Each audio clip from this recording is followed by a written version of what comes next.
Evangelho de João, capítulo 17, versículo 20. Vamos ler só o 20, porque é o trecho que nós vamos meditar hoje, né? Diz assim a palavra do Senhor: E não rogo somente por estes, mas também por aqueles que pela tua palavra hão de crer em mim. Vamos ler de novo.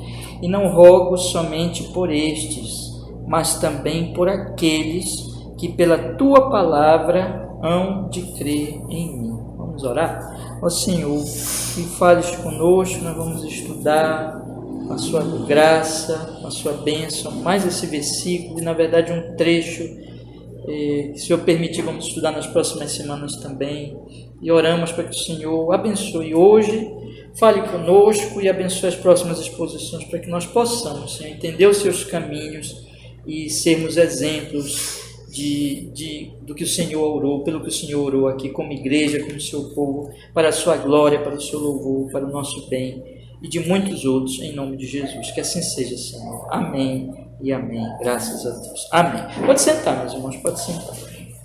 Irmãos, eu li com vocês o 20, mas hoje eu quero começar a estudar com vocês o trecho que vai do 20 ao 23, né? Vamos então fazer a leitura aqui, irmãos, desses 4 versículos, né? Do 20 ao 23, que diz assim a palavra do Senhor: E não rogo somente por estes, mas também por aqueles que pela tua palavra hão de crer em mim, para que todos sejam um, como tu, ó Pai, o és em mim e eu em ti, que também eles sejam um em nós, para que o mundo creia que tu me enviaste. E eu dei-lhes a glória que a mim me deste, para que sejam um, como nós somos um, eu neles e tu em mim, para que eles sejam perfeitos em unidade, e para que o mundo conheça que tu me enviaste a mim e que os tens amado a eles como me tens amado a mim. Então esse vai ser o trecho. Vocês percebem aqui que é um trecho que tem uma unidade. Tem uma unidade. Vocês percebem quantas vezes o Senhor começa falando aqui que ele ora não só por aqueles que estavam pertinho dele lá naquele momento, mas por todos os que iriam crer. Aí a partir daí ele começa a orar no versículo 21, pela unidade deles. E várias vezes aqui ele pede ao Pai Celestial para que estes outros cristãos, junto com os apóstolos, porque era por quem ele orava nesse momento ali, mais imediatamente, eles tivessem uma unidade. Mas, irmãos, eu queria aqui, antes de ainda introduzir esse trecho com vocês, olhar um pouquinho mais amplamente para a oração em si.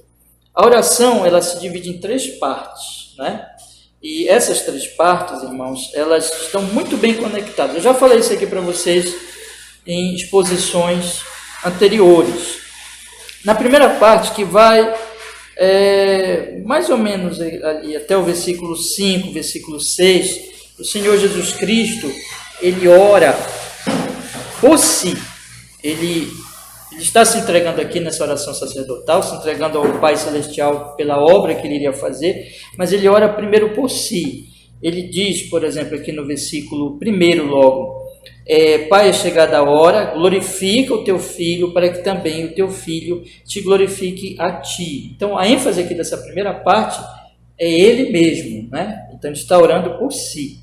A segunda parte, que começa ali mais ou menos no versículo 6, e quando ele diz assim: manifestei o teu nome aos homens que do mundo me deste, eram teus e tu nos deste e guardaram a tua palavra. Veja que ele está aqui agora falando dos apóstolos, né? Que eram 11 pessoas que estavam ali com ele naquele momento, que um tinha saído, tinha apostatado, que era o Judas. Mas então nós temos aqui que esse trecho, do versículo 6 até o versículo 19, o Senhor Jesus Cristo ele está orando pelos apóstolos. Agora, esse trecho que nós vamos estudar hoje, começar a estudar hoje, até o final da oração, Jesus ele vai orar não somente pelos apóstolos, mas ele vai orar por todos os crentes, todos os cristãos. Então, aí por isso que ele diz aqui, veja, ele mesmo destaca isso muito bem, que não rogo somente por estes, mas também por aqueles que pela tua palavra hão de crer em mim, ou seja, por todos os outros que iriam crer posteriormente. Então nós temos aqui que essa terceira parte da oração, né, pela graça de Deus nós já estudamos a primeira, a segunda parte, nós estamos começando agora a estudar a segunda parte, ela vai até o final. Então, Jesus primeiro ora por si, Jesus depois ora pelos apóstolos, e em terceiro lugar, Jesus ora por todos os cristãos. Mas, irmãos, essas três partes, porém, elas não estão assim divididinhas como se uma coisa não tivesse relação com a outra. Já expliquei também isso aqui para vocês. Não é assim como se Jesus orasse por si, e o que ele pede por si não tem nada a ver com os apóstolos e não tem nada a ver com os outros crentes. Não é assim. Quando ele ora por si como o sumo sacerdote, como aquele que está se entregando pelos apóstolos e por todos os crentes. Então, quando ele ora por si, ele está orando por todos, né? Também, quando ele ora pelos apóstolos, de certa forma, ele não está orando só pelos apóstolos, porque o que ele pede por eles é como aqueles homens que estão dando início ali, que a Bíblia vai chamar depois, Paulo vai chamar os apóstolos de o fundamento, né, da igreja, do qual Cristo é a pedra angular, a pedra principal. Então os apóstolos eles são o início, mas eles não são todo o edifício, mas eles são, vamos dizer, aqueles que lançam o fundamento. Portanto, quando Jesus ora por eles, a importância deles é tão grande, então Jesus não está orando só por eles, está orando por todos, porque todos receberam os benefícios dos apóstolos. Então também, quando ele ora pelos apóstolos, ele também está orando por todos. Agora, quando ele ora por todos, que começa aqui no versículo 20, isso inclui também os próprios apóstolos. Então, não é, meus irmãos, uma oração em que ele ora por si, e isso não tem nada a ver com os outros, ele ora pelos apóstolos, isso não tem nada a ver com os outros, ou ele ora por todos, isso não tem a ver com os apóstolos. Não, cada oração cada parte da oração, é uma oração só, na verdade, e cada parte da oração está relacionada a todos os cristãos, a todos nós. Por isso que nós estamos estudando essa oração, porque ela se aplica à nossa alma, ela tem a ver com a nossa salvação, tudo que o Senhor Jesus, porque Jesus aqui está se entregando para a salvação do seu povo, que é um povo só. É aqueles que ele usa aquela expressão muito importante que nós já temos estudado aqui, destacado, quando ele diz aqueles que tu me deste. Esse aqueles que tu me deste inclui os apóstolos, mas inclui todos aqueles que realmente serão salvos. Agora, com relação a esse trecho aqui, que eu vou estudar com vocês a partir de hoje, nós vamos realmente ali olhando, eu acredito que serão umas 3 ou 4 exposições, do versículo 20 ao versículo 23, quando ele começa a orar por todos os cristãos, aqui é uma oração basicamente pela unidade desses cristãos. É muito interessante isso, por quê? Porque ele, tendo orado pelos apóstolos, ele começa a orar por todos os cristãos, e o que ele pede por todos os cristãos? Que eles estejam unidos por uma unidade. E essa unidade é com os apóstolos, porque, como eu disse para vocês, é como um edifício que, por exemplo, esse edifício aqui, essa casa, é um prédio só, né? Mas ela tem várias partes, ela tem um fundamento, o alicerce, o baldrame, aí começa a levantar as paredes, então, mas é um prédio só. Então ele pede pela unidade da igreja, na verdade, aqui, do versículo 20 ao versículo 23. E por último, irmãos, ele vai orar pela glorificação da igreja, que é a última parte, na verdade, da oração, que vai ali pelo versículo 24 e até o versículo 26, que são os últimos versículos. Então, veja só quantas coisas Jesus tem orado, né? Jesus tem orado por si, como sumo sacerdote, se entregando, pedindo que o Pai glorifique a ele, que ele volte para o Pai glorificado depois de ter feito a sua obra. Ele está para morrer na cruz. Ele ora para que os discípulos sejam guardados, protegidos. Ele ora para que os discípulos sejam santificados. Ele ora para que os discípulos sejam unidos. E ele ora para que os discípulos sejam glorificados. Veja quantas bênçãos, não é? Então, é uma oração assim que é maravilhosa nós meditarmos nessas coisas, e nós precisamos meditar nessas coisas. Eu tenho dito para os irmãos que ele deixou essa oração para que nós sejamos consolados, né? Mas hoje nós vamos começar a estudar a questão da unidade cristã.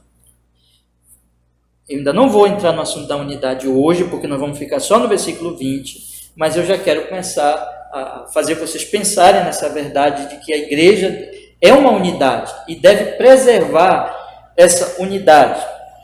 Esse trecho aqui todo, ele se divide do versículo 20 ao versículo 23, que nós vamos começar a estudar hoje, ele se divide assim. O verso 20, ele apresenta as pessoas por quem ele ora, que são todos os outros que vão crer depois. E o verso 21 ao 23, ele apresenta a solicitação mesmo, né? Então, no verso 20, ele está orando por um grupo de pessoas específico, e do verso 21 ao 23, o que ele pede por elas? Unidade. Unidade. Então, eu queria que vocês guardassem isso, tá? Então, ele está aqui orando por elas, por essas pessoas, que são todos os que vão crer. E o que ele pede por elas? Unidade. Unidade em Cristo. Unidade nele mesmo. Mas hoje vamos ficar com o versículo 20. E o versículo 20, ele apresenta para nós exatamente estas pessoas. Estes que vão crer depois, né? E aqui eu gostaria de fazer aqui uma divisão em 3 partes aqui para a nossa meditação desse versículo 20. Primeiro, irmãos, o Senhor Jesus Cristo, ele vai mostrar que essas pessoas, ele ora por elas também, e não somente pelos que ele já tem orado até aqui mais especificamente. Quando ele diz assim, não rogo somente por estes, mas também por aqueles. Percebe? Não rogo somente por estes, mas também por aqueles. Então aqui está minha primeira meditação com vocês hoje. Que o Senhor Jesus Cristo, ele está dizendo, eu oro por aqueles também, não só por estes. A segunda coisa aqui que Jesus fala é que estes, por quem ele ora, são os que crerão na palavra. Ele diz assim, não rogo somente por estes, mas também por aqueles que pela tua palavra hão de crer em mim. Então, eles vão crer na palavra de Deus. E a terceira coisa aqui que Jesus fala sobre essas pessoas é que elas vão crer em mim, né? Então, elas vão crer em Jesus. Então, são 3 pontos aqui da nossa mensagem hoje, irmãos. Primeiro, Jesus está orando, não por estes apenas, mas por aqueles. Segundo, aqueles que crerão na palavra, que hão de crer na palavra. Em terceiro lugar, aqueles que hão de crer em mim, né? Essas 3 partes aqui, irmãos, elas mostram, na verdade, quem são essas pessoas, por quem Jesus ora. Jesus está orando por elas. E a grande maioria dessas pessoas, na época que ele orou aqui, nem tinha nascido ainda, né? Porque Jesus agora, ele está olhando, irmãos, para a totalidade da igreja. Você já pensou o que é isso? Jesus primeiro aqui tinha orado pelos 11 que estavam ali próximos a ele ali. Homens, apóstolos, que tiveram o privilégio, né, de conviver com ele 3 anos e que iam espalhar a mensagem da palavra de Deus, mas agora ele amplia a sua mente e ele ora por toda a igreja. E não ora só por eles, mas ele ora por todos os crentes que ao longo das eras, ao longo da história, até que ele voltasse, iriam crer nele. Isso inclui a quem, meus irmãos? Nós aqui. Isso quer dizer que o Senhor Jesus Cristo, quando ele fez essa oração, se você é um crente em Cristo Jesus, se você confia em Jesus como seu Salvador, aqui Jesus estava orando por você. Queria que vocês pensassem nisso, né? Irmãos, assim como ele estava fazendo aquela oração ali para os apóstolos, diante dos apóstolos, para que eles ouvissem isso, e para que eles, ouvindo isso, como eu tenho dito para vocês, né, ele abre uma frestinha da janela da eternidade, do conselho eterno entre ele e o Pai Celestial. E neste pedacinho da janela que ele abre, ele faz com que aqueles apóstolos enxerguem um pouco desse conselho eterno de Deus. dessa decisão na Trindade para a salvação dos apóstolos, para que eles pudessem ver, eles iriam sofrer muito, muito nessa vida, e mesmo ser mortos por causa do testemunho do Evangelho, mas para que eles pudessem, então, ouvindo esta oração de Jesus, eles pudessem guardar no coração a verdade. Não, aconteça o que acontecer, Deus nos amou no seu Filho, nos elegeu, nos escolheu, e Jesus veio aqui para morrer pelos meus pecados, então estou seguro. Ele está orando diante deles para que eles tivessem consolo, mas isso não é só para eles, meus irmãos.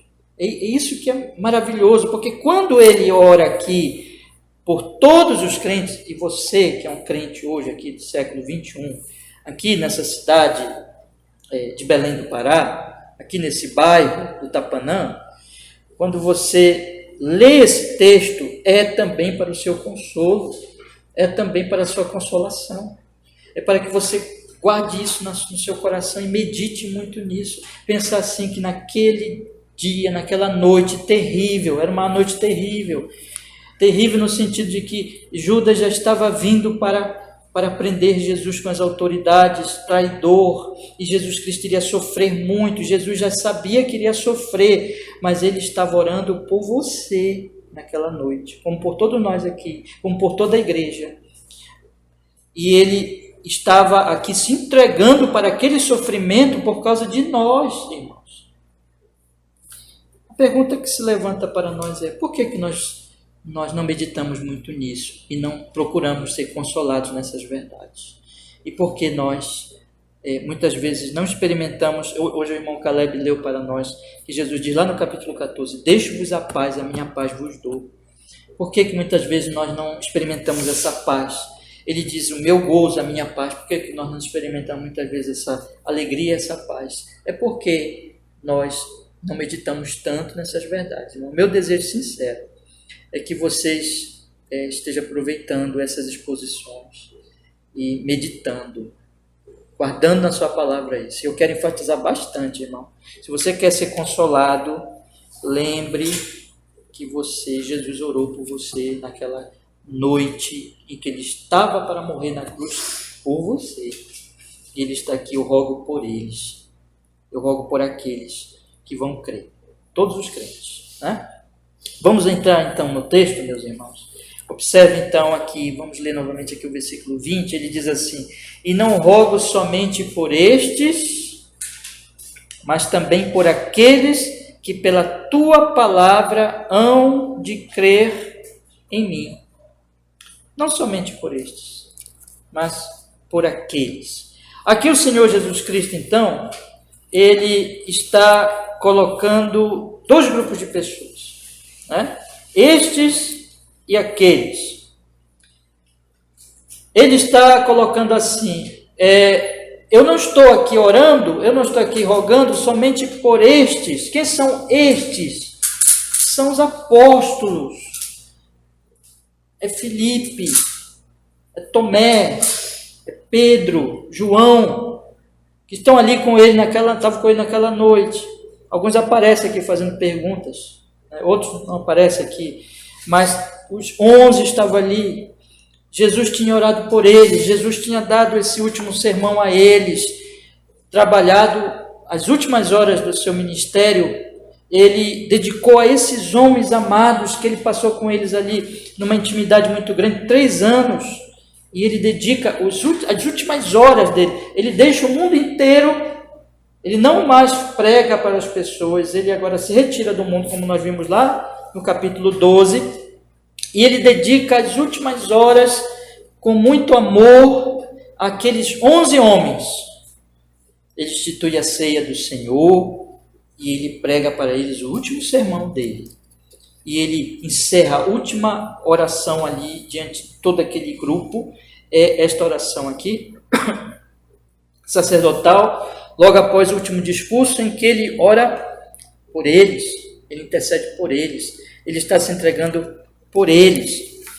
É deles, principalmente, que a Bíblia fala no capítulo 13. Vamos olhar aí, irmãos, por favor, capítulo 13. E o primeiro versículo,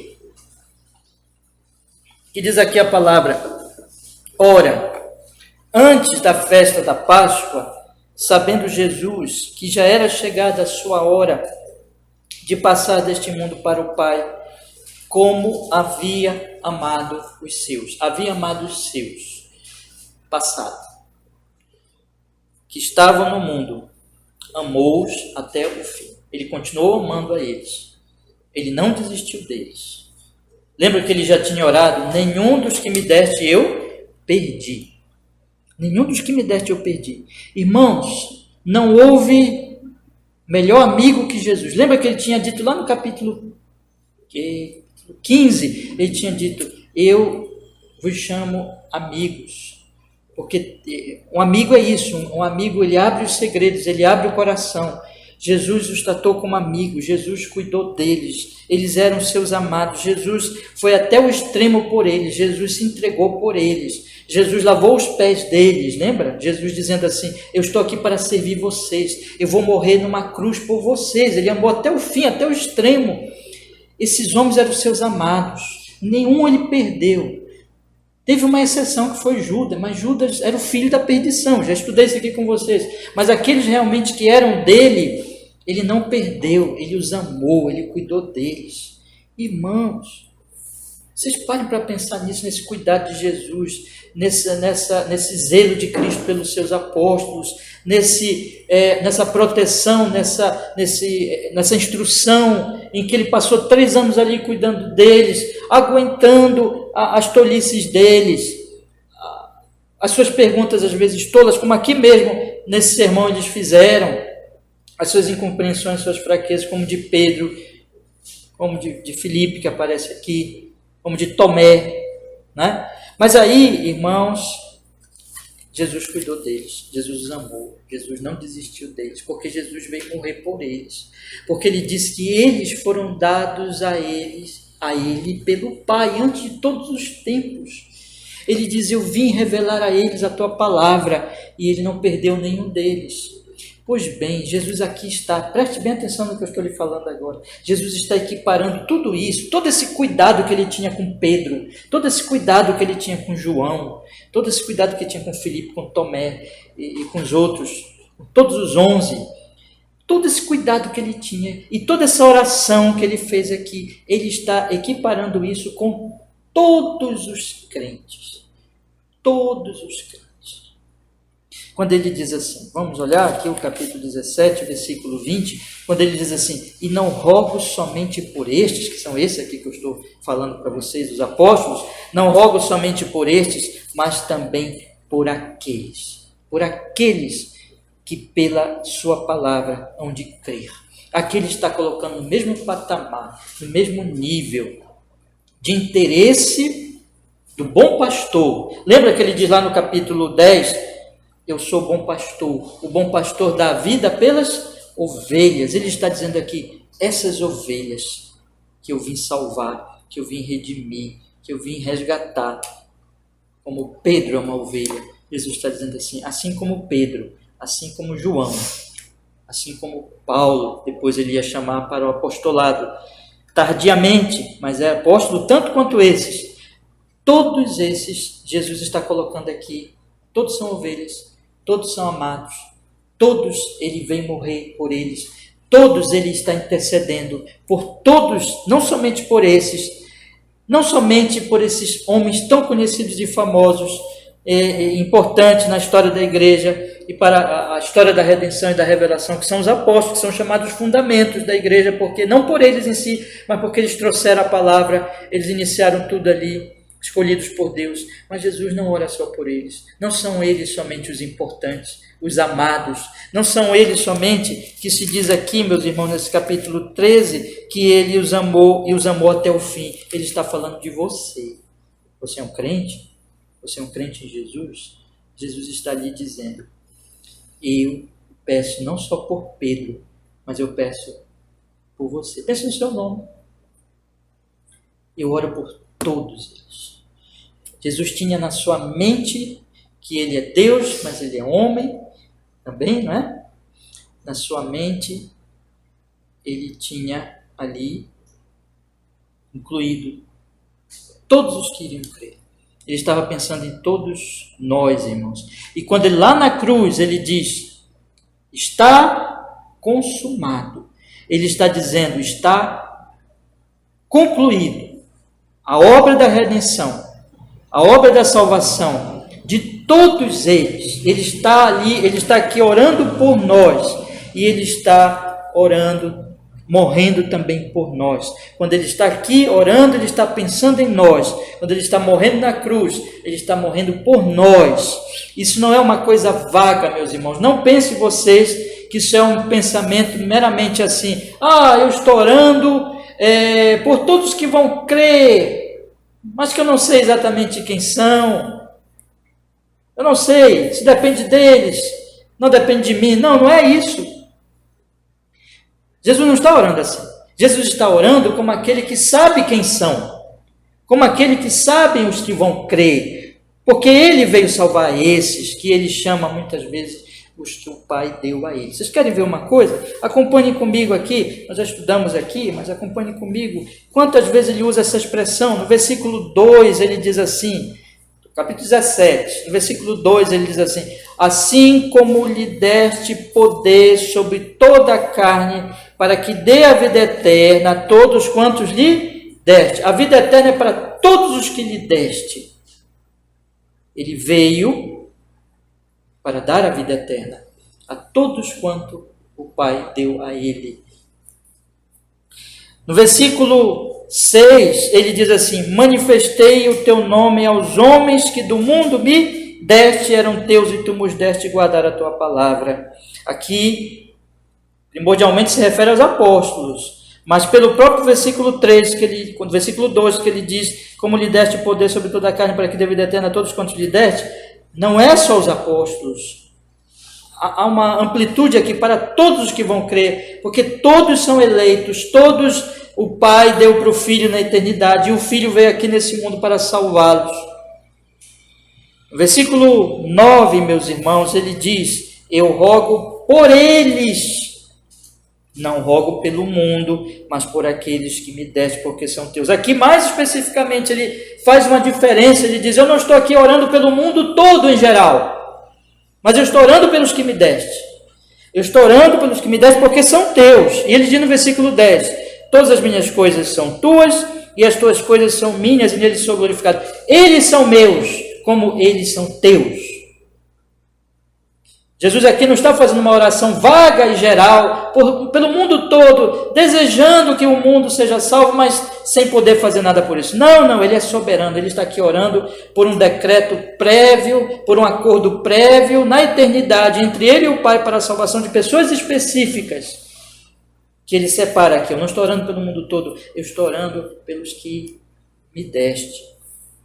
No versículo 12, ele diz, estando eu com eles no mundo, guardava-os em teu nome, tenho guardado aqueles que tu me deste, e nenhum deles se perdeu, senão o filho da perdição, para que a Escritura se cumprisse. Nenhum deles ele perdeu, a não ser o filho da perdição, mas esse era o filho da perdição mesmo.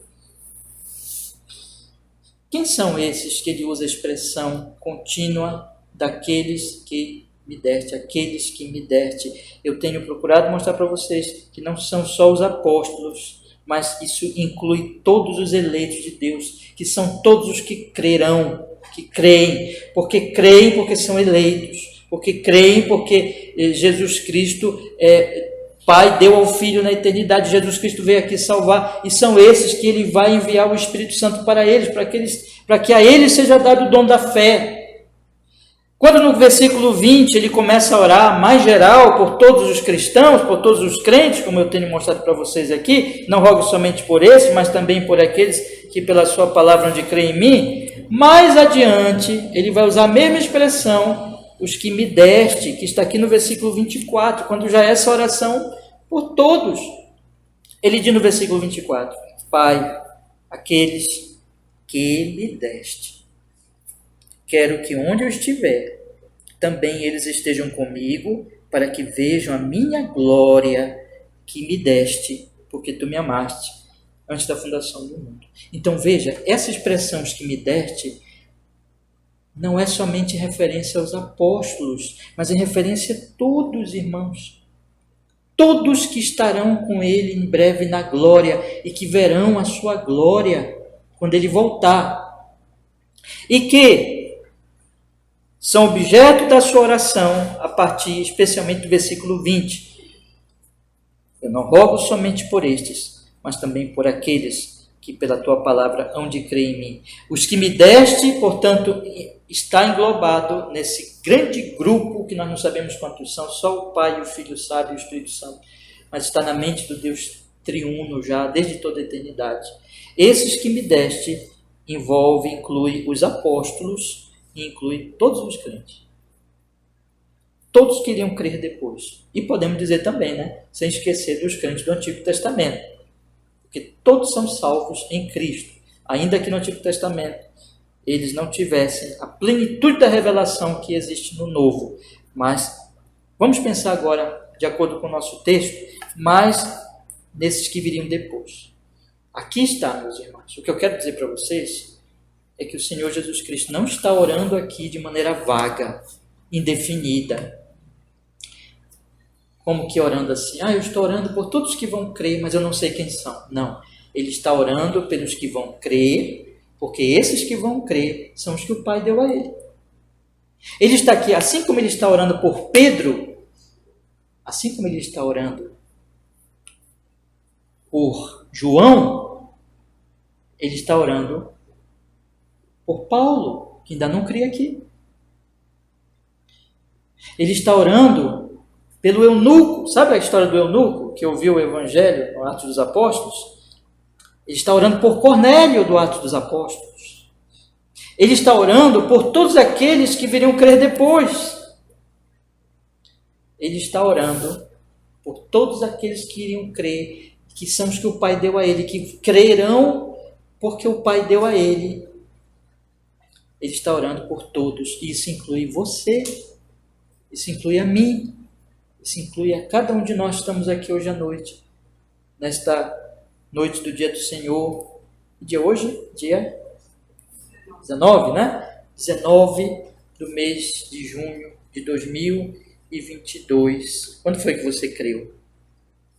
Quando foi que você creu em Jesus? Desde quando você é um crente em Cristo Jesus?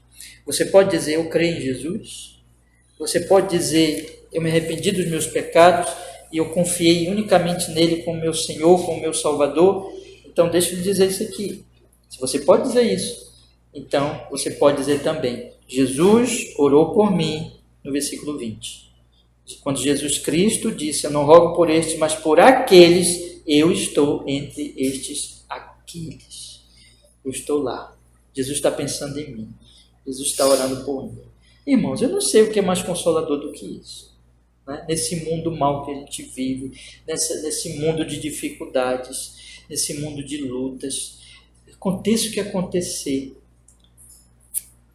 Jesus orou por nós. É por isso que Paulo podia dizer, para mim o viver é Cristo, morrer é lucro. Importa se eu estou vivo, se eu estou morto. O que importa é que eu sou de Jesus, é que Cristo me tem, é que Cristo me resgatou. Ou como ele vai dizer, em Gálatas mesmo ele vai dizer, aquele que me amou e se entregou por mim. Ele veio e deu a sua vida por mim. Pessoal, isso é pessoal, irmãos. Existe a noiva de Cristo, existem os eleitos de Deus, existem aqueles que o Senhor chamou e que intercedeu aqui nesta oração e por quem ele morreu naquela cruz, e ele está aqui intercedendo, ele sabe quem são esses, e ele está aqui orando por todos esses. Essa é a primeira grande verdade deste texto, meus irmãos. Mas a segunda grande verdade é que ele fala aqui que o instrumento desta obra graciosa dele na vida desses que vão crer no futuro é o mesmo instrumento que ele usou para que os que já criam ali diante dele também pudessem chegar àquela fé. Qual é o instrumento? O instrumento é a sua palavra. Porque ele diz aqui no versículo 20, ele diz assim, e não rogo somente por este, mas também por aqueles que pela tua palavra hão de crer em mim. Esses que crerão, esses por quem Jesus Cristo ora aqui, haverá um instrumento que vai chegar até eles da parte de Deus e que vai produzir neles essa fé. É aquilo que Paulo fala claramente lá em Romanos capítulo 2, que a fé vem pelo ouvir, e o ouvir vem pela palavra de Deus. Se com a tua boca confessares a Jesus como Senhor, em teu coração creres que Deus o ressuscitou dentre os mortos, serás salvo. De onde vem essa fé? De onde vem essa fé? Vem da palavra. Mas como crerão, se não existir os que forem enviados, os que pregarem? Mas como pregarão se não forem enviados? A palavra de Deus, meus irmãos, é um instrumento que o Senhor usou e tem usado ao longo da história.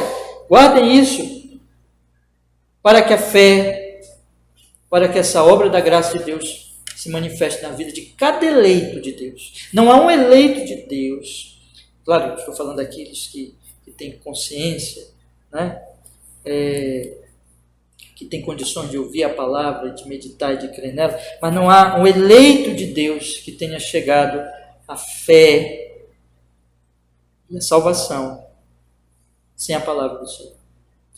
E o que o Senhor Jesus Cristo está dizendo aqui, não rogo somente por esse, mas também por aqueles que pela tua palavra hão de crer em mim, isso está vinculado ao que ele já tinha dito nos versículos anteriores. Lembra que nós estudamos semana passada? Vamos ler aqui agora do versículo 17 ao versículo 19, quando ele diz assim, no 17 ao 19, ele diz assim: santifica-os na tua verdade, a tua palavra é a verdade. Veja que tudo é pela palavra, a santificação é pela palavra. Mas eu quero destacar principalmente o versículo 18. Assim como tu me enviastes ao mundo, também eu os enviei ao mundo. Eu tenho enfatizado muito isso aqui, e até chamar a atenção dos irmãos de um perigo, que muitas vezes está no meio cristão, do isolacionismo. Né? Já procurei aqui alertar vocês quanto a isso. E destacar também, meus irmãos, que o Senhor Jesus Cristo, se tem até aqui um comentário de um erudito cristão, até publiquei na internet, no grupo também de F.F. Bruce, que ele diz, né? E coloca de uma maneira bem interessante, que o Senhor Jesus Cristo, quando fala do mundo, ele diz que, basicamente, né? Então nós fomos retirados do mundo, nós fomos tirados do mundo, mas não tirados imediatamente do mundo, levados para o céu. Nós permanecemos aqui no mundo. E aqui, F.F. Bruce não cita essa parte lá no seu comentário, mas está aqui também, e eu acrescento isso. Ele não somente nos retira para nos levar para o céu, ele nos separa do mundo, agora não somos mais do mundo, mas nós permanecemos ainda no mundo, e em vez de sermos levados para o céu, ele nos envia ao mundo. É isso que está no versículo 18, assim como tu me enviastes ao mundo, também eu os enviei ao mundo. Só que este envio primeiro foi dado a quem? Quem foi primeiro enviado ao mundo? Foram os apóstolos, irmãos.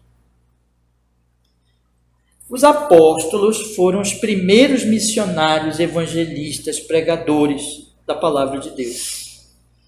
Os apóstolos foram aqueles a quem primeiro foi dado aquela promessa de Atos 1:8. Recebereis poder, vocês os apóstolos, junto com aquele primeiro grupo de crentes ali que estavam em volta deles, né? Que Atos 2 conta para nós quando o Espírito Santo veio. Então os apóstolos, primordialmente é quem é dito: recebereis poder, descer sobre vós o Espírito Santo, ser minhas testemunhas em Jerusalém. Ali o ministério apostólico, o testemunho cristão começou em Jerusalém. Eles pregaram, eles eram pregadores da palavra. Eles foram enviados, eles não foram levados para o céu. Eles não se isolaram, eles foram enviados ao mundo, eles cumpriram a missão deles de pregar a palavra de Deus. Mas não somente isso, eles escreveram a palavra de Deus. Eles escreveram o Novo Testamento. Esse livro aqui que nós temos na mão é um milagre. Né? Nós estamos até estudando nas terças-feiras no livro do Joe Owen, quando ele fala sobre... Nós estamos estudando um pouco sobre como o Senhor foi dando a sua palavra.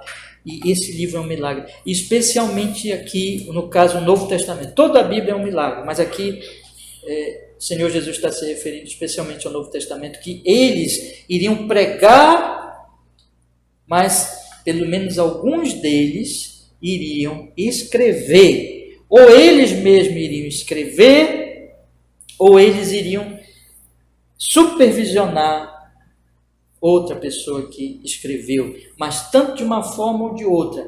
O que está por trás de todo o Novo Testamento, de Mateus, Apocalipse, é a palavra desses apóstolos, que não é palavra de homens, mas é palavra de Deus, palavra de Cristo.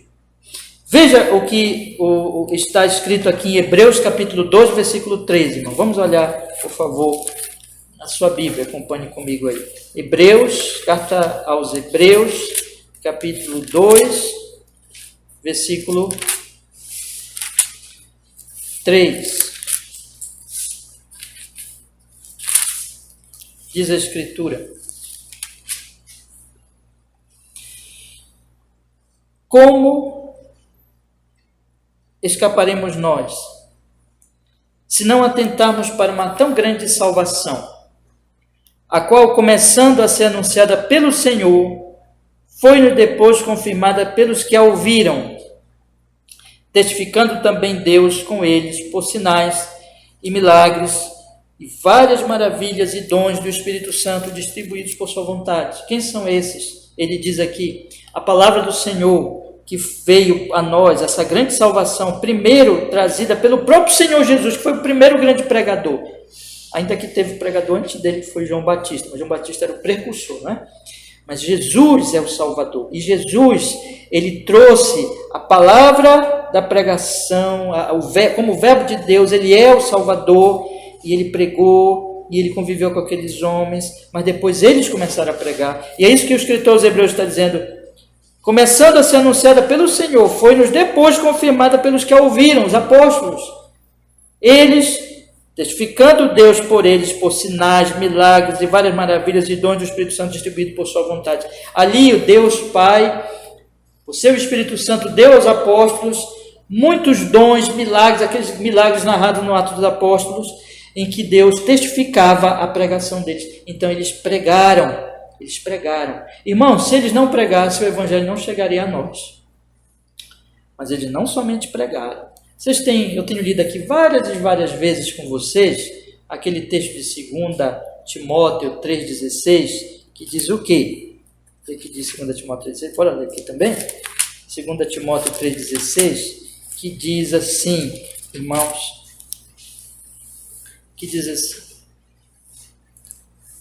toda a Escritura é divinamente inspirada e proveitosa para ensinar, para repreender, para corrigir, para instruir em justiça. Ela é inspirada por Deus, é a palavra de Deus. Esse livro, a Escritura. Aqui Paulo está se referindo ao Antigo Testamento, porque a Escritura do Novo Testamento ainda não estava concluída nessa época aqui. Mas veja o que Pedro diz já sobre o que Paulo escrevia. Vamos ver 2 Pedro, capítulo 3, versículo 14, irmãos. 2 Pedro, capítulo 3, versículo 14. Acompanhe comigo aí, por favor. 2 Pedro, capítulo 3, versículo 14, que ele diz assim: por isso, amados, aguardando estas coisas, procurai que deles sejais achados imaculados e irrepreensíveis em paz. E tende por salvação a longanimidade nosso Senhor, como também, olha só o que ele fala aqui, o nosso amado irmão Paulo vos escreveu segundo a sabedoria que lhe foi dada. Está falando das cartas de Paulo.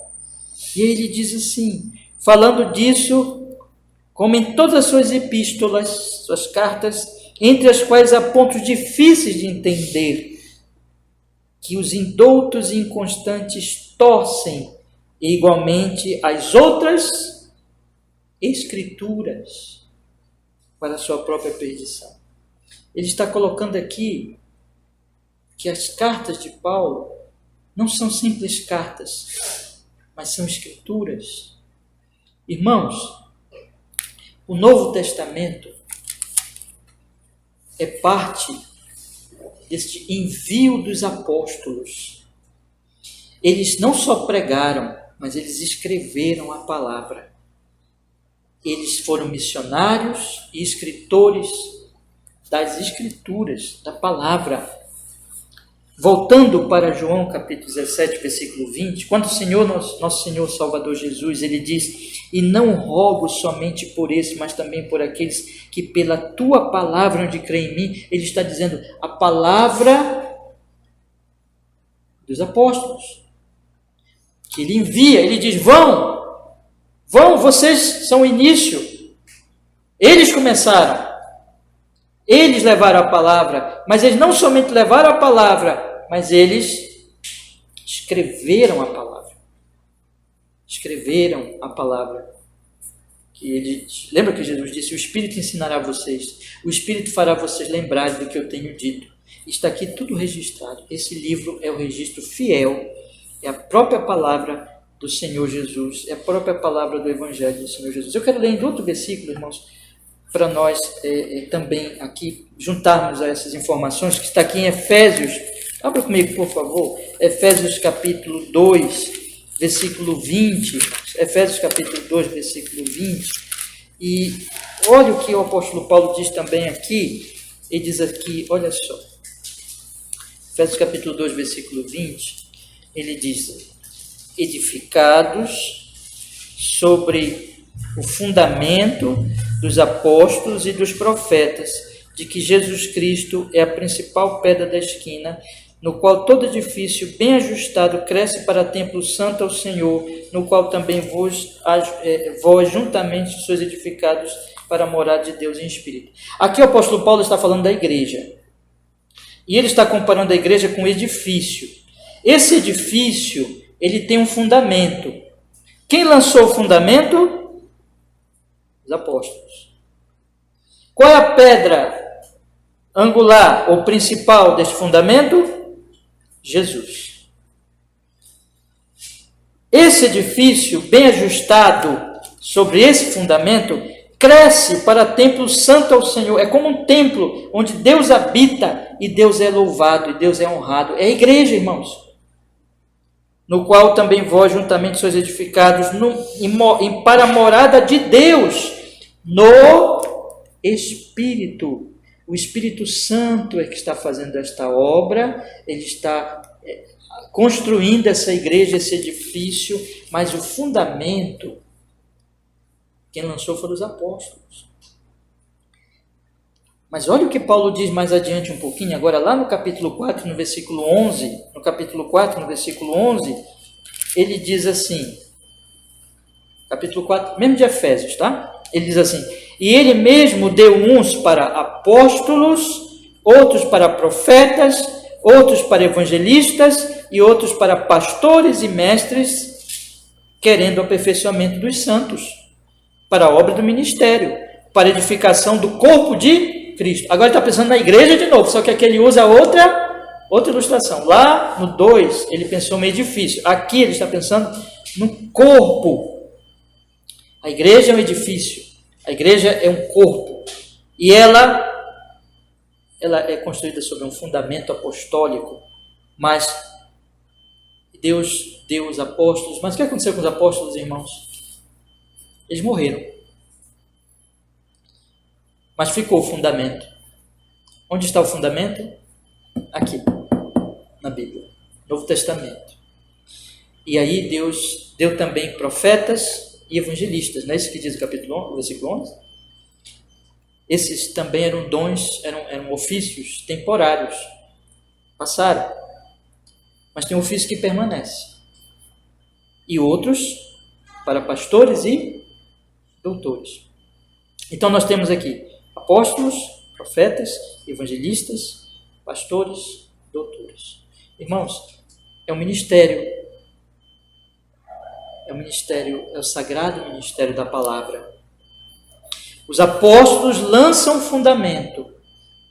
Eles receberam do Espírito Santo diretamente, como os profetas do Antigo Testamento, a verdade. E alguns deles escreveram essa verdade. Fizeram parte dos seus escritos do Novo Testamento. Outros supervisionaram o que outro escreveu, como no caso do Evangelho de Marcos, em que Pedro, por exemplo, supervisionou, né? Mas ali está. Esse é o fundamento. E aí? Eles morreram. Mas parou, o fundamento morreu com eles, o fundamento permanece. Eles morreram, eles não pregam mais. Nós não temos mais o privilégio de ouvir Paulo pregar. Né? Mas nós temos o privilégio de ler as cartas de Paulo.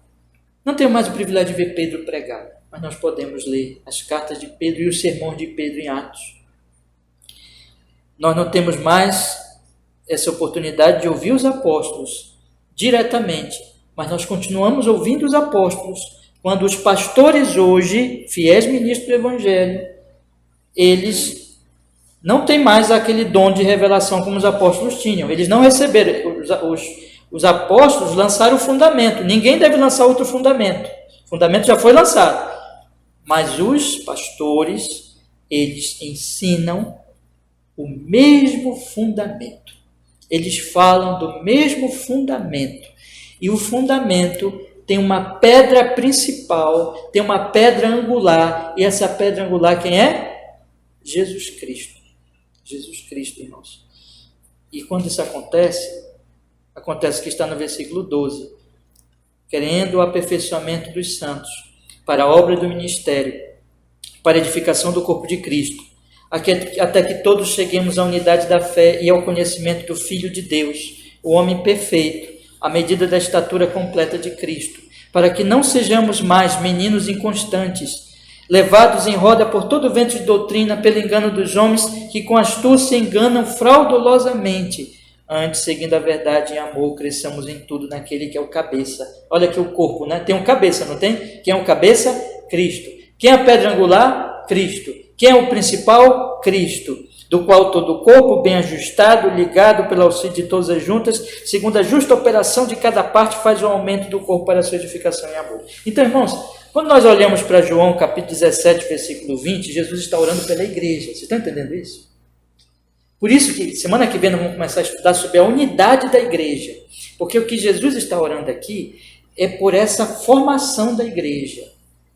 Ele diz no versículo 20 do capítulo 17, não rogo por este, mas também por aqueles que pela tua palavra. A palavra foi iniciada ali, a sua divulgação pelos apóstolos, e eles escreveram o Novo Testamento e eles lançaram o fundamento, e a pedra angular desse fundamento é Jesus.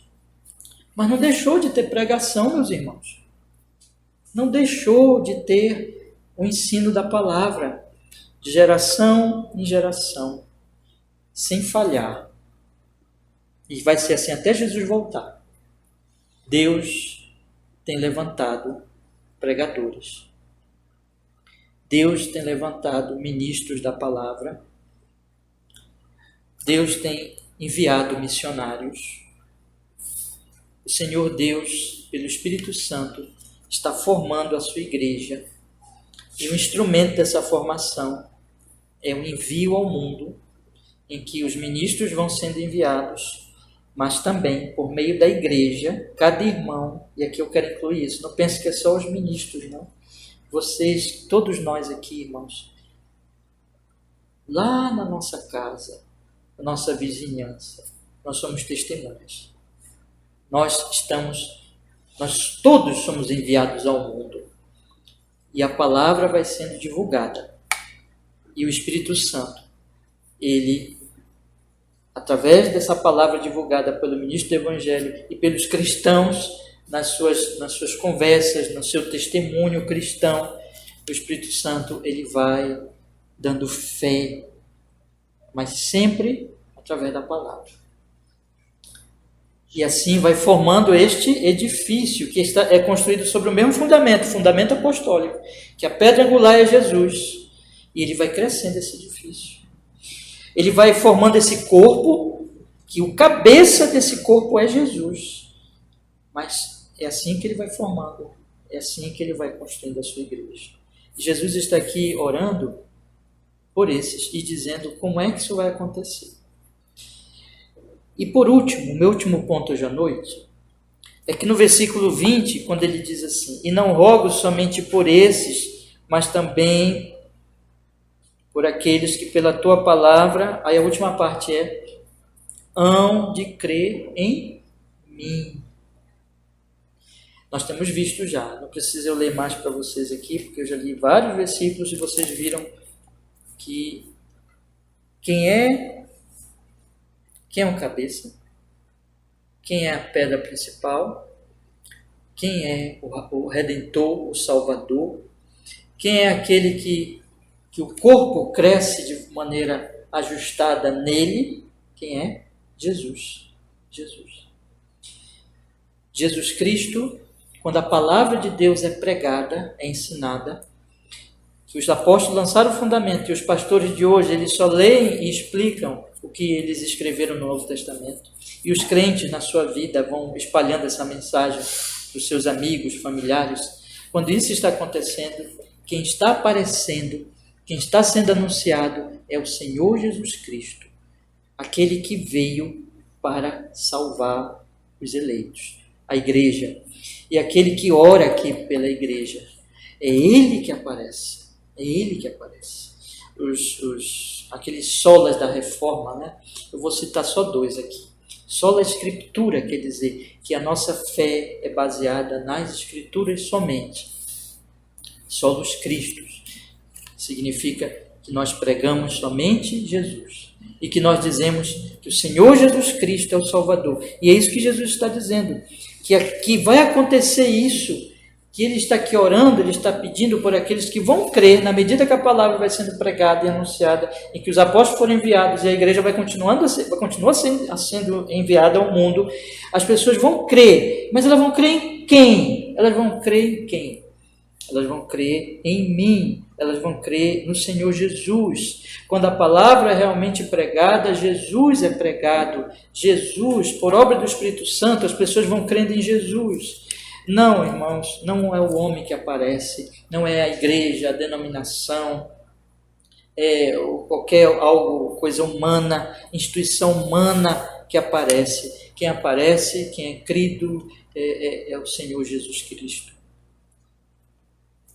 Cristo passa a ser, para a pessoa crente, objeto da sua fé. Ela crê em Cristo, ela espera em Cristo, ela confia em Jesus, ela caminha, ela tanto crê em Jesus no início, como ela caminha em Jesus, por toda a sua vida.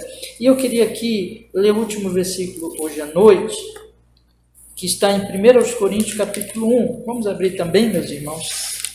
1 Coríntios capítulo 1, em que o apóstolo Paulo fala, no versículo 30, que diz assim: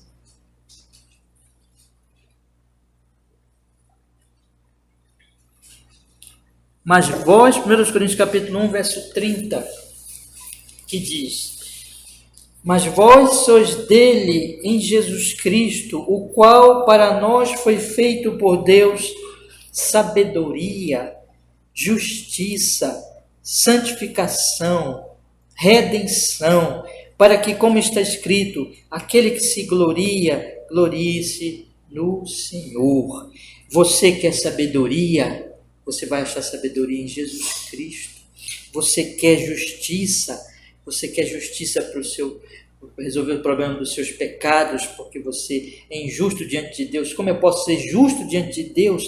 Eu tenho essa justiça, essa justificação em Jesus Cristo, porque Ele derramou sangue por pecadores como eu. Você quer santificação, você quer ser santificado, foi pelo que ele orou nos trechos anteriores que nós estudamos. Você vai achar em Jesus Cristo, confiando nele. Você quer redenção, redenção está em Jesus Cristo, para que você se glorie no Senhor. Aquele que se gloria, glorie-se no Senhor. Você não vai achar sabedoria de Deus, você não vai achar justiça de Deus, você não vai achar santificação de Deus e redenção de Deus fora de Jesus Cristo. Você não vai achar essas coisas gloriando-se no homem. É por isso, meus irmãos, que quando o Evangelho é pregado com fidelidade, quando a palavra de Deus opera, e assim que os eleitos vão sendo reunidos nessa igreja, o homem desaparece. O homem pouco importa. E quem brilha é Jesus Cristo. Ele é o centro. É para Ele que nós devemos olhar. Nele nós devemos confiar. Nele nós devemos esperar. E quando a palavra vai sendo abandonada, vai se formar qualquer coisa, menos igreja de Jesus. Porque aí é o homem que vai aparecer. Aí não é mais a igreja. Não foi por isso que Jesus orou, irmãos. Jesus orou pela formação da sua igreja.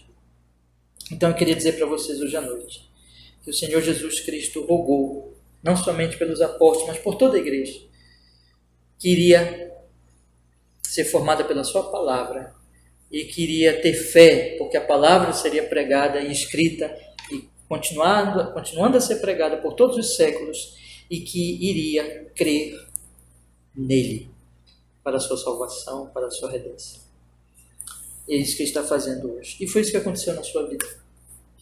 Você é um crente em Cristo Jesus, em algum momento da sua vida. Eu não sei como, cada um tem a sua história, cada um tem a forma como Deus fez, mas em algum momento da sua vida a palavra chegou a você. Às vezes veio pela família, às vezes veio por uma pessoa de fora, mas não importa como. Na providência de Deus, Deus fez com que ela chegasse a você. E você creu. Você creu por ela, mas você creu em Jesus. E você espera agora em Jesus. Então eu queria dar para você, meu querido irmão, alguns conselhos. Lembrando que Jesus, se isso aconteceu na sua vida, Jesus estava orando por você aqui. Como Jesus estava orando por nossa igrejinha local aqui. E por todas as igrejas. E por toda a igreja em geral. E o que é que nós temos que fazer então? Primeiro conselho. Irmão, se console, meu irmão. Se console. Se console porque Jesus orou por você naquela noite tenebrosa para ele. Que ele sabia o que ele iria sofrer por você. E ele não vacilou. Ele orou no Getsemane, né? Pai, se possível, passa de mim este cálice, mas não seja feita a minha vontade, mas a tua. Ele se entregou, ele nos amou até o fim. Ele amou você. Ele orou por você. Ele orou por nós. Ele orou pela igreja. Por que você anda triste? Por que você anda preocupado com isso, com aquilo? Lembre de Paulo. Você quer ver um homem mais cheio de tribulações e perseguições do que Paulo? Leia as cartas de Paulo. Leia Pedro.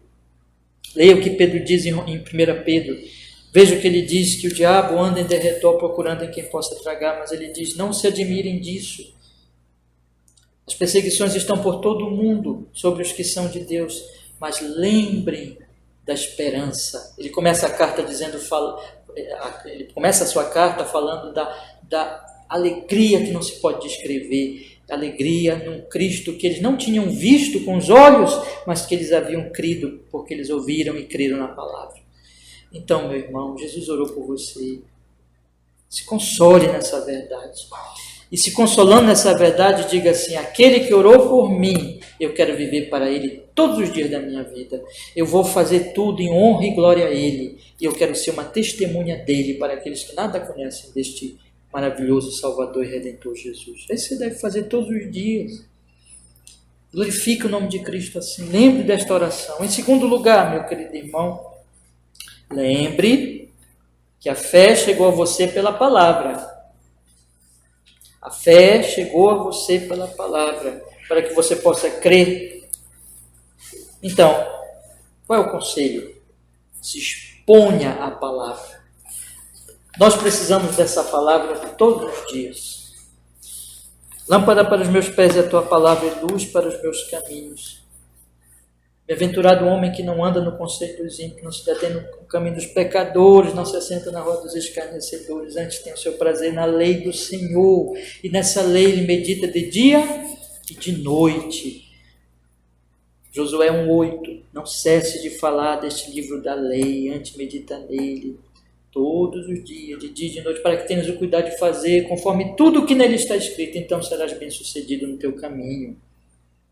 Irmãos, há uma necessidade de nós nos apegarmos a essa palavra que temos ouvido todos os dias. Como você come o pão todos os dias, como você almoça todos os dias, e você diz assim, eu não posso viver sem almoçar, eu não posso viver sem tomar meu café de manhã, ou sem jantar. Você não pode viver sem a palavra. A palavra é a tua vida. Salmo 119 é um salmo em que o salmista glorifica a Deus pela sua palavra. E olha que ele não tinha os 66 livros, ele tinha só uma parte. Nós temos os 66 livros. Você está lendo a sua Bíblia, meu irmão, todo dia. Você está meditando nela todo dia. Você está orando todos os dias. E aí, o dia do Senhor, porque a palavra chegou a nós pela pregação. Por isso que nós estamos aqui todo domingo. Por isso que os ministros do Evangelho se esmeram e estudam toda semana para poder pregar a palavra. Não outra coisa, mas a palavra. Então valorize a pregação. Se exponha à pregação. O que vocês estão fazendo hoje aqui à noite? Se expondo à pregação. Valorize. Dia do Senhor. Separe para o Senhor. A palavra lhe trouxe o conhecimento de Jesus. E essa palavra vai lhe edificar para toda a sua vida. É o seu alimento diário. É o seu alimento dominical. É o seu alimento de todas as semanas. Então se exponha. Prossiga em fé de acordo com essa palavra. A palavra de Deus tem muito a nos corrigir ainda. Nós estamos no processo de santificação. Isso é um trabalho para toda a vida, irmãos. Então busque meditar nela. Não deixe os seus pensamentos serem cheios dos seus pensamentos. Ou de pensamento de homens. Mas enche o seu pensamento com a palavra de Deus. E se firme neles, e medite neles. Medite na palavra, não nas suas ideias, não nas ideias de outros homens, mas na palavra do Senhor. Terceiro conselho, meu irmão. Cremos em Jesus. A palavra leva para Jesus. A palavra é a palavra de Jesus. Então aqui eu presumo que eu estou falando com crentes. Mas é sempre bom alertar. Tudo isso que eu falei, tudo isso que eu disse hoje à noite, é para os crentes. Não esqueça disso. Então, se algum de vocês não creu ainda, creia. Creia. Creia em Jesus. Olhe para Cristo. Tudo isso que a gente falei aqui, toda essa esperança é em Jesus. Fora de Jesus não há salvação. Fora de Jesus não há oração sacerdotal. Não há outro sangue para ser derramado. Não há outra cruz. Não há outro sacrifício. Não há outro Redentor, Salvador. Só Jesus. Então, que todos nós aqui, eu estou gravando essa mensagem, e até oremos para que outros ouçam. Todos que ouvirem, creiam em Jesus. E você já creu? Você já se arrependeu dos seus pecados? Continue crendo. Continue olhando para Ele. Como Paulo falou lá, Ele é a nossa sabedoria, justiça, santificação, redenção, para sempre. Então, aqui nessa vida, você tem que olhar para Jesus sempre. Você tem que esperar nele sempre. Você tem que vencer o mal, o pecado, o diabo, nele. Lembre que ele orou por você aqui. Então, confie nele. Não confie nos seus recursos. Não se glorie em você mesmo. Mas olhe para Jesus. Espere em Jesus. Confie em Jesus. E um último conselho, meus irmãos. Vocês já pararam para pensar aqui que Jesus orou por nós? Estamos aqui hoje à noite. Não é uma lição para nós, para que nós oremos por nossos irmãos também? Eu não faço muito isso aqui, mas eu vou pedir uma coisa para vocês. Dê uma olhadinha para os irmãos que estão em volta aqui. Dê uma olhadinha para eles. Eu não gosto de fazer isso, não faço quase nunca. Mas esses irmãos, eles são seus irmãos. Jesus orou por eles. Como é que eu posso deixar de orar por aqueles por quem Jesus orou? Né? Vamos orar uns pelos outros. Vamos lembrar. Cite o nome do seu irmão. Nós colocamos lá um pedido no grupo. Ou, enfim, você souber. Ou mesmo que você não saiba. Vamos orar. Tem alguém que está se ausentando dos cultos? Vamos orar. Tem alguém que sabemos que está desanimando? Vamos orar. Tem alguém que está passando uma luta na vida, vamos orar. Ou mesmo que nós não sabemos de nada sobre ele, nesses termos, ele está aqui conosco, ore, porque, irmãos, tudo é pela graça. Vamos orar. E não vamos orar só por nós, vamos orar por toda a igreja. Jesus orou por toda a igreja, então que eu ore por toda a igreja no mundo. Orar pela igreja lá no Japão, lá na Ucrânia, lá na América, na África, na Ásia, onde for, Europa, aqui nas Américas, aqui Sul, Central, vamos orar, irmãos, porque a Igreja de Cristo ela vive em oração. E oração uns pelos outros. O cabeça da igreja orou pela igreja. E a igreja ora em nome dele ao Pai, pela igreja, uns pelos outros, pela nossa igreja local. E eu queria também dizer e pedir para vocês, orem por mim. Se eu puder fazer um pedido para vocês hoje, orem por mim. Porque vocês estão vendo, não só por mim, mas por todos os ministros do Evangelho, porque vocês estão vendo como é importante o ministério evangélico, a ministração da palavra. Nós devemos orar por nossos pastores, devemos orar por nossos irmãos que estão pregando a palavra, para que eles sejam fiéis, para que Deus lhes dê graça e Deus lhes fortaleça. Oremos, meus irmãos. Vamos então encerrar com oração. Né? Senhor, muito obrigado, porque nós podemos, mais uma vez, por sua grande misericórdia, Senhor, nosso Deus, estudar esse versículo tão pequeno, tão precioso, tão rico, e queremos suplicar que pela graça do Senhor Espírito Santo, essa palavra penetre na nossa alma, Senhor, e nos edifique, nos fortaleça, e nos anime, para que nós possamos, Senhor Deus, exatamente consolarmos nessas verdades, de que o Senhor, lá naquele dia tão terrível para o Senhor, lembrou com amor de todos nós, orando por nós, pedindo ao Pai Celestial e se entregando por nós, porque nos amaste até o fim. Obrigado, Senhor.